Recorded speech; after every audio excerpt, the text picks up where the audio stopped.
Halo semuanya, Assalamualaikum warahmatullahi wabarakatuh. Perkenalkan, nama saya Rizka Febriani, NIM A1E 123070. Saya di sini akan menjelaskan materi komunikasi antar pribadi. Jadi, yang pertama saya akan menjelaskan apa itu komunikasi. Komunikasi adalah suatu proses penyampaian pesan atau informasi dari satu pihak kepada pihak lainnya sehingga pesan yang dimaksud dapat dipahami. Komunikasi dapat dilakukan secara lisan maupun tulisan dan melibatkan beberapa unsur seperti komunikator, komunikan, pesan, saluran, dan konteks, dan feedback. Selanjutnya saya akan menjelaskan konsep tentang komunikasi antar pribadi. Nah, yang pertama, pengertian komunikasi antar pribadi. Pengertian komunikasi antar pribadi adalah proses hubungan yang tercipta, tumbuh, dan berkembang antara individu yang saling mempengaruhi satu sama lain. Komunikasi antar pribadi dapat terjadi pada berbagai situasi seperti dalam keluarga, organisasi, dan lingkungan sosial. Selanjutnya saya akan menjelaskan unsur-unsur komunikasi. Unsur-unsur komunikasi antar pribadi meliputi sumber atau komunikator, pesan, saluran, komunikan, dan umpan balik. Selanjutnya, fungsi komunikasi antar pribadi adalah untuk membangun hubungan interpersonal yang baik, memperbaiki hubungan yang rusak, dan mempertahankan hubungan yang sudah baik. Ciri-ciri komunikasi antar pribadi antara lain meliputi keterbukaan, kesetiaan, kepercayaan, empati, dan kesediaan untuk mendengarkan. Teori-teori komunikasi antar pribadi antara lain teori self-discourse, teori social penetration, dan teori uncertainty reduction. Selanjutnya, saya akan menjelaskan tentang memahami interaksi bahasa dan verbal. Nah, yang pertama itu, saya akan menjelaskan pengertian interaksi bahasa dan verbal. Interaksi bahasa dan verbal adalah proses pengiriman dan penerimaan pesan antara dua individu atau antar individu dalam kelompok dengan beberapa efek dan umpan balik seketika. Unsur-unsur interaksi bahasa dan verbal antara lain meliputi kata yang digunakan, ekspresi wajah, kontak mata, dan postur tubuh. Selanjutnya saya akan menjelaskan fungsi dari komunikasi verbal adalah untuk mengekspresikan diri, memberikan kejelasan dalam menyampaikan ide, dan melatih kemampuan berpikir secara logis. Dan tentunya komunikasi verbal penting untuk dipelajari agar kamu bisa menjadi komunikator yang cakap dalam menyampaikan sebuah informasi kepada orang lain.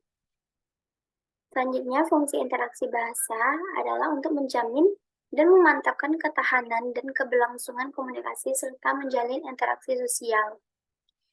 Ciri-ciri komunikasi verbal antara lain disampaikan melalui media, baik lisan maupun tulisan, menggunakan kata-kata dari satu atau lebih bahasa, komunikasi cenderung bersifat dua arah, kualitas komunikasi cenderung ditentukan oleh komunikasi nonverbal. Selanjutnya, saya akan menjelaskan mendeskripsikan komunikasi nonverbal. Komunikasi nonverbal adalah komunikasi yang dilakukan dengan menggunakan isyarat atau gerakan tubuh tanpa menggunakan kata-kata.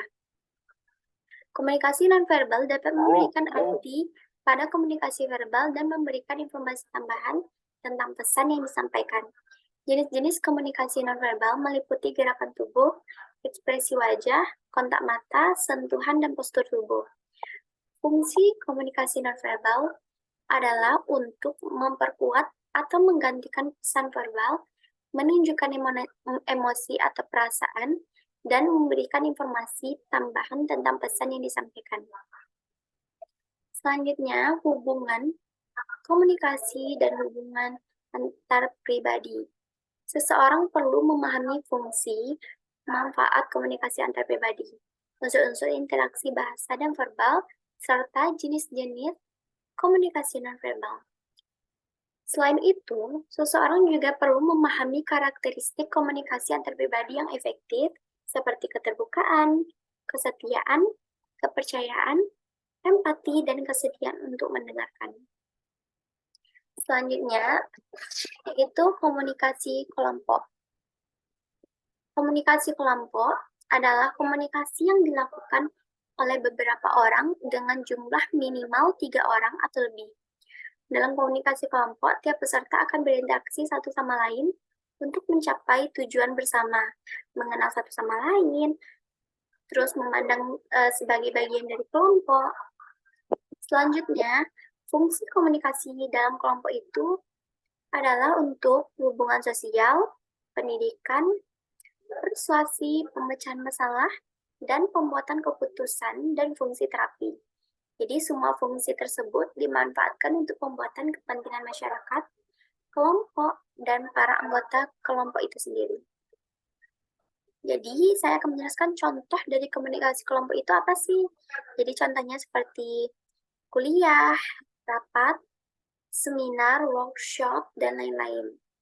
Jadi setiap individu yang terlibat dalam kelompok masing-masing berkomunikasi sesuai dengan peran dan kedudukannya dalam kelompok tersebut.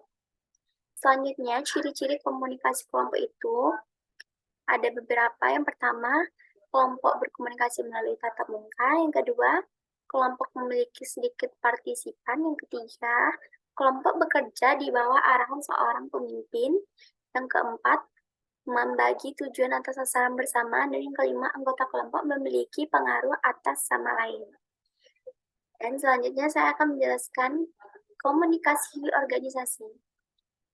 Apa sih itu komunikasi organisasi? Jadi, komunikasi organisasi itu sebuah pengiriman dan pertukaran informasi dalam suatu organisasi sehingga dapat membentuk arus informasi.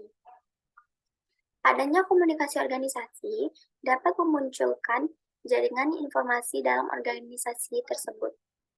Jadi, fungsi komunikasi dalam organisasi adalah untuk memudahkan penyampaian informasi yang dibutuhkan.